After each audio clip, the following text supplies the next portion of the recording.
Welcome to another video here on Ray Ronan Does Music, where we're not doing a review today, but we are keeping up the music train. We're ranking every single Hollywood Undead album, including songs from this new album. I've wanted to do something like this with several bands for a while now, but I figured, hey, now's the time to do Hollywood Undead, as my review for that seems to be doing pretty well, pretty much stomping out every other review I've done here on the channel. The only other one coming anywhere close to it is probably the one I did for The Bunny and the Bear, which is sitting at, I believe, 45, but that's due in parts to the band itself and the lead singer. Thank you again, Matthew, for that. Sharing the video on their pages on Facebook. But yeah, the reviews themselves, besides Hollywood Undead, are doing about normal, but since Hollywood Undead got so much notice, I decided we should take that a step further here. So that's why we're ranking every single Hollywood Undead song. Now, a couple things to say here before we get into it. First off, besides, of course, the songs on the absolute bottom of this list, I love Hollywood Undead songs. I love them to death. I can probably sit here and shitpost and sing a good chunk of these, but there are just a lot of songs that, while I like them, I can acknowledge that they're not as good as other songs, or they're not good songs in general. Now, this is my own personal opinion, and to give you a sort of idea of how I did this, I took every single album, being 5... I'm trying to remember the actual albums, I'm sorry, I've been up for a while now. 5, Day of the Dead, Notes from the Underground, American Tragedy. I took the singles from Desperate Measures, because there were a couple singles on there, and then I took Swan Songs, the rarities, the B-sides, and the unreleased songs, put them all into one category just with Swan Songs. I then ranked each song from worst to best, and then I put the worst songs from every album up against each other, picked out the worst, last one, next worst, next one. Kept replacing songs as I went, and so on. But we now reach the 2-minute mark, and I want to actually get into the video. Probably going to take a drink to drink some Nest tea at some point. It's not a plug, it's just because this is going to be a lot of words. So, let's begin, and let's set the comment section on fire. 96 songs, the songs that do not include the remixes, different mixes, or if they aren't just a straight-up song by Hollywood Undead, then they are not on this list. 96 songs. Here we go. Number 96, Rain. 95, Riot. Number 94, Cashed Out. 93, Believe. 92, Fuck the World. 91, Another Way Out. 90, Turn Off the Lights featuring Jeffree Star. 89, Tear It Up. 88, Shout at the Devil. 87, One More Bottle. 86, Knife Called Lust. 85, Party by Myself. 84, Scene for Dummies. 83, Nobody's Watching. 82, Pour Me. 81, I'll Be There. 80, Bad Town. 79, The Loss. 78, Does Everyone in the World Have to Fucking Die? 77, Guzzle Guzzle. 76, Broken Record. 75, Up in Smoke. 74, Let Go. 73, Renegade. 72, The Kids. 71, Pain. 70, Levitate. 69, Dead in Ditches. 68, Apologize. 67, Pimpin'. 66, Your Life. 65, Delish. 64, War Child. 63, This Love, This Hates.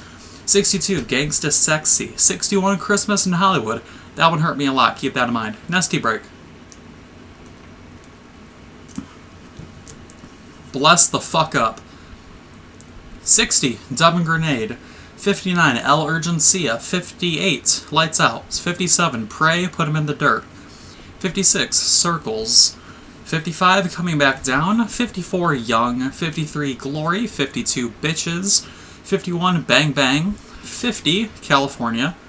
Reaching about the halfway point now. 49, Ghost. 48, The Diary. 47, Tendencies. 46, Mother Murder. 45, Bent to Hell. 44, Sing. 43, Scava. 42, I Am. 41, Sing. 40, Outside. 39, Ghost Beach. 38, Street Dreams. 37, Paradise Lost. 36, How We Roll. 35, Gravity. 34, Live Forever. 33, Dark Places. 32, From the Ground. 31, Coming in Hot. 30 is Kill Everyone. 29 is Whatever It Takes. 28 is Medicine. One sec, I have a double up on here for some reason. 26 is Take Me Home, 25 is Disease, 24 is New Day, 23 is Pigskin, 22 Black Dahlia, 21 Bottle and a Gun, 20 Lion, 19's Bad Moon, 18's Usual Suspects, 17 is No Other Place, 16 is The Natives, 15 is Bullet, 14 is Lado, 13 is Lump Your Head, 12 is My Town, 11 is Dead Bite, and we're up to the top 10, which is where I'm actually going to stop and talk about some of these songs. Now, before you guys start yelling in the comments if you haven't started already, keep in mind again, these songs are all my personal favorites and my personal rankings here. So this top 10, it's going to get a little screwy. You're not going to agree with everything I say.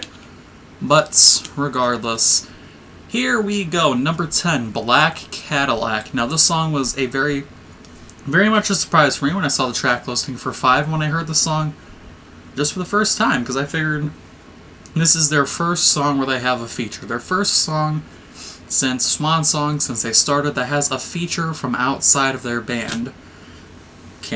Were they able to do it well? Yes, they did it actually really well. Be Real, I believe is his name, actually fits in quite well with the Hollywood Undead aesthetic, with the sound.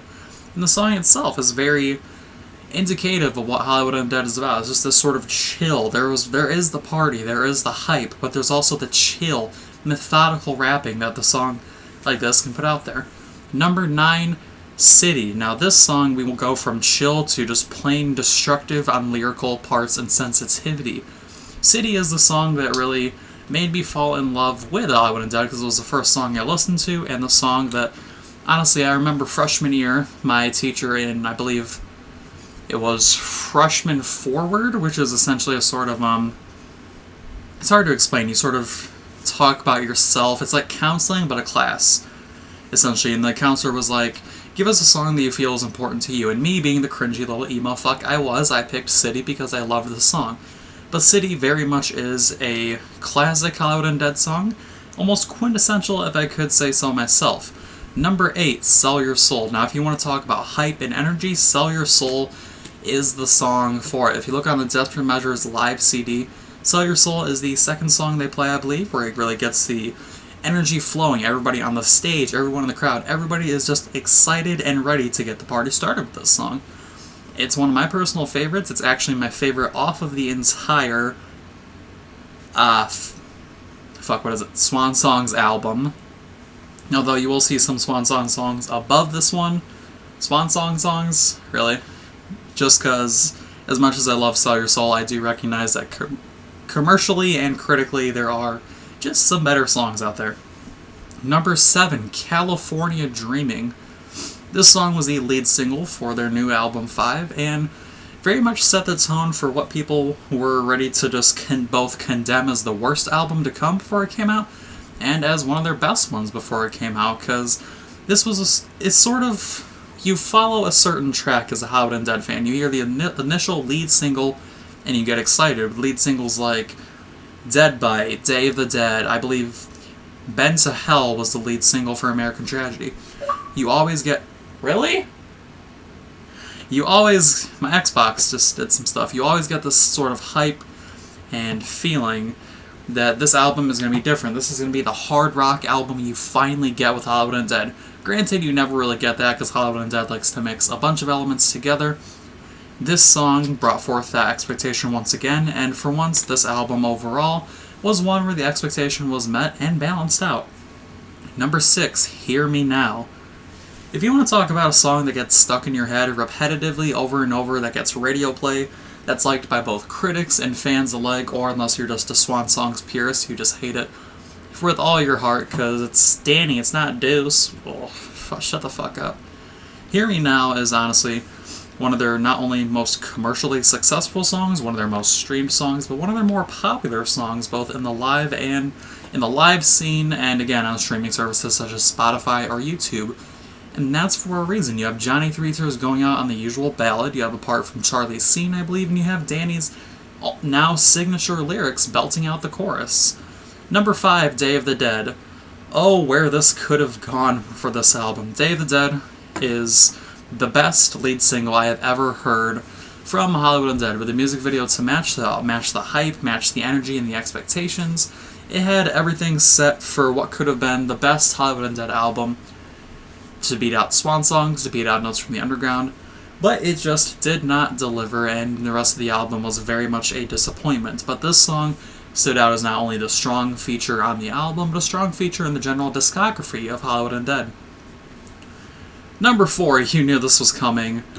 Everywhere I Go. Now, Everywhere I Go it's the Hollywood Undead song, besides one more that's still to come on this list. Everywhere I Go is a song you hear it, you hear that little dun dun dun dun dun, and you throw on a bandana, you get your fucking black glasses out, and you're ready to fucking party, which sounds very cringy and very stereotypical when I say that, but it's essentially the mood that this song really sets.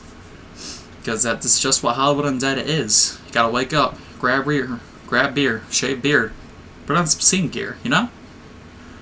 Number 3, We Own the Night, and ooh, this is where people are gonna get more pissed off because they're putting a very fresh, very new song, not only in the top 10, but the top 3 now.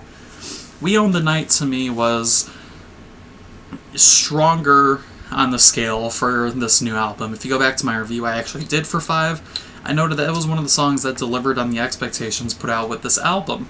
Because you had a lot of disappointments on the album, unfortunately, with Riot, Cashed Out, and especially when you look at the singles, Renegade was very much a disappointment. You had 2 solid ones, California Dreaming and Whatever It Takes.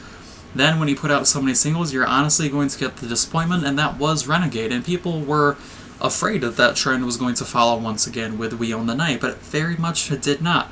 It's a powerful song. It has lyrics that stick in your head. Very much, honestly, one of the better songs I've seen from them. Which I'm repeating a lot, but again, as the numbers go up, the examples and the repetitiveness will as well. Number 2, We Are. Now, We Are, I believe, is actually the most streamed, and if not the most popular song for Hollywood Undead outside of number 1, for multiple reasons. It was essentially the true comeback song for Hollywood Undead, because American Tragedy was very much sort of a letdown for people. With a new vocalist, of course, there's going to be people who like and dislike the song, but a lot of people, not disregarding Danny and his return and replacement for Deuce, just didn't like the album as a whole because it felt as too much of a shift from the rap, rock, pure and straight out from Swan songs into this sort of new formula where they're taking those elements and reflecting on them and getting even harder on them. But when Notes from the Underground came out and We Are was one of the lead singles, those ideas from the past, just disregarding Danny for the most part, vanished, and a lot of people were very impressed with what could be done here. It has great rap elements. The instrumentation is honestly the best I have ever seen from Hollywood Undead. It flows without a hitch. Danny's chorus, beautiful. And everything just comes together to form something that's near perfect, but nothing is perfect besides number 1. You saw it coming from a mile away, didn't you? Undead. Yeah, that's right, Undead. Because what better song could to name as number 1 as the song that has part of the band's name in it? No, really, Undead it's a song that takes all these elements of rap, rock, of partying, of energy, of hype, of emotion, takes them all, puts them in a little ball, and puts together this song. It's a song that a lot of people see when they search up Hollywood Undead. It's a song that a lot of people cite as the first song they've heard. If I say the word song anymore, I'm going to punch myself in the face. But essentially, if you've heard of Hollywood Undead and you've heard of their songs, this is the song you've heard of, regardless. It is what they are. It has, like I said, the rap and the rock and everything. And I'm not doing a very good job of explaining this, really, at all. As I'm just trying to freelance this, because you can't describe this band well enough. You have to actually go and listen to the band if you're talking about them in a spread out term like this. In fact, I encourage you, the watcher, to go listen to this song. Listen to the songs I call the worst, and honestly, be the judge here. You like those songs better? Would you place Black Cadillac all the way at the bottom because it has a feature? Would you place Scene for Dummies up at the top because it's a just fuck around song? That's all about opinions. But thank you guys for watching. Thank you for listening to me ramble about one of my old favorite bands for a long time. And if you enjoyed the video or hated it, be sure to like, dislike, subscribe, and unsubscribe. I'll see you in the next video.